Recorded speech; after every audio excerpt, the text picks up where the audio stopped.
최근 세계 경제를 놓고 자주 인용되는 사례가 있습니다.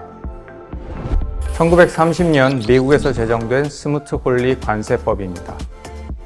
2만여 개 수입품에 대해 평균 20%에 달하는 관세 인상을 단행한 이 법은 역사상 가장 극단적인 보호무역 조치 중 하나로 꼽힙니다.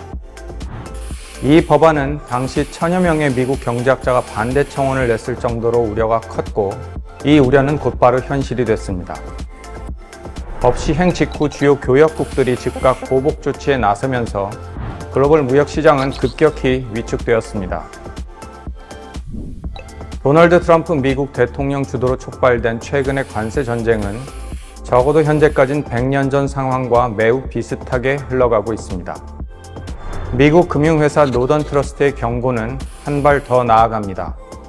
100년 전에 비해 지금의 세계 경제는 훨씬 더 복잡하게 얽혀 있고, 이 때문에 트럼프발 관세 전쟁은 훨씬 더 큰 피해를 초래할 수 있다고 경고합니다.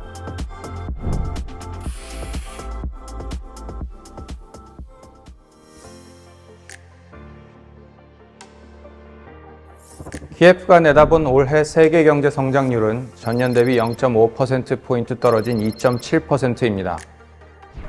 이는 지난해 11월 당시 전망했던 것보다 0.3%포인트 더 낮춘 수치입니다. 도널드 트럼프 미국 행정부의 파격적 관세 정책과 이로 인한 불확실성이 세계 경제의 암초가 되고 있는 것입니다. TF의 예측대로라면 올해 세계 경제는 2000년 이후 네 번째로 저조한 성적표를 받아들게 됩니다.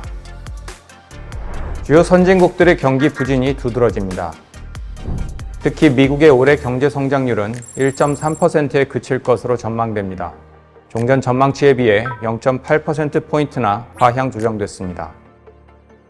관세로 인한 물가 상승 압력이나 세계 교역 축소 등으로 민간 소비와 투자 모두 위축될 우려가 큽니다. 유럽 경제 역시 올해 0.8%로 지난해 11월 전망치 대비 0.5%포인트 내려잡았습니다.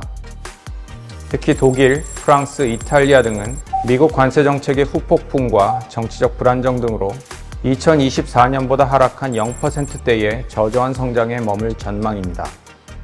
다른 EU 회원국에 비해 대미 무역 비중이 적은 스페인은 2.6%의 양호한 성장이 예상됩니다. 일본의 올해 경제 성장률은 0.6%로 재조정했습니다. 작년의 저조한 성적표에선 벗어나겠으나 미국의 관세 정책에 따른 수출 둔화 등으로 올해 역시 회복세가 제한될 것으로 보입니다.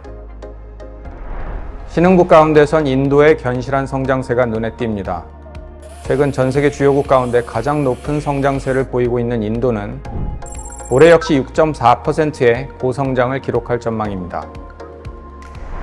중국의 올해 경제 성장률은 4.1%로 예측됩니다.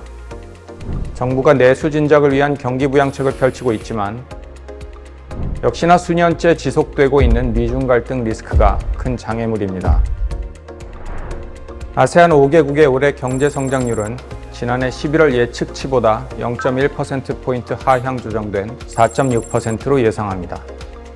특히 베트남은 글로벌 무역시장 둔화로 제조업 부문의 타격이 예상되나 공공 및 내수 주도의 성장을 지속하며 5개국 가운데 가장 높은 6.2%의 성장률을 기록할 것으로 전망됩니다. 러시아와 브라질의 올해 경제는 2%대의 성장률에 머물 것으로 관측됩니다.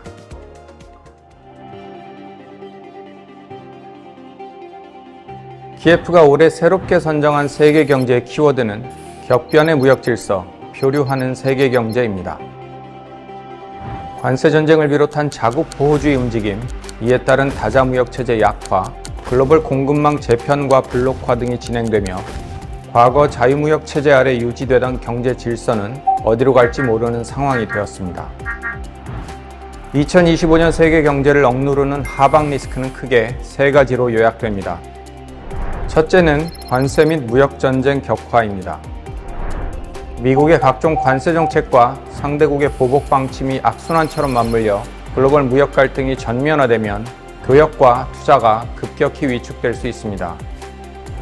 무역 전쟁을 일으킨 미국뿐 아니라 수출 의존도가 높은 신흥국이나 취약국가 등에서 성장 둔화나 실업 증가 등 경기 충격이 집중될 가능성이 제기됩니다.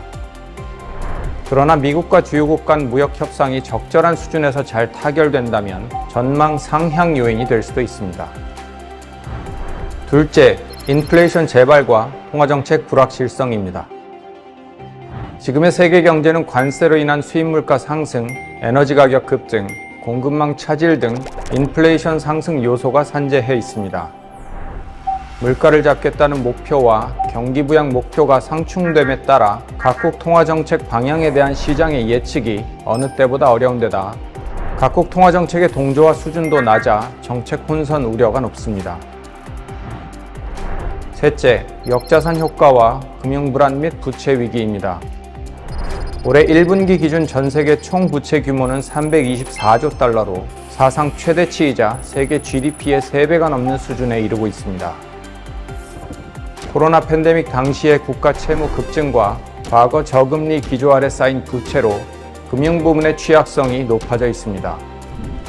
여기에 최근 자산 시장의 급격한 변동성은 소비와 투자 위축을 초래하면서 실물 경제를 압박하는 원인이 되고 있습니다. 향후 자산 시장이 급격히 하락할 경우 글로벌 투자자들이 일제히 자금 회수에 나서면서 여러 취약국들에서 디폴트 사태가 연이어 터지는 최악의 시나리오도 배제할 수 없습니다. 세계적인 경제 칼럼니스트 마틴 울프는 파이낸셜 타임스의 옛 경제 질서의 죽음이라는 제목의 최근 칼럼에서 미국이 이끌던 예전의 경제적 질서는 이제 지속 불가능해졌다. 미국은 더 이상 최후의 균형자 역할을 하지 못할 것이라고 지적했습니다. 울프의 견해를 비롯해 최근 전문가들 사이에선 지난 수십 년간 견고하게 유지돼 왔던 미국 주도의 자유무역 시대가 막을 내렸다는 평가가 많습니다. 지금의 글로벌 경제는 새 질서를 세우기 위한 구조적 변화가 진행 중이며 이 변화는 단기간에 끝나지 않을 게 분명합니다.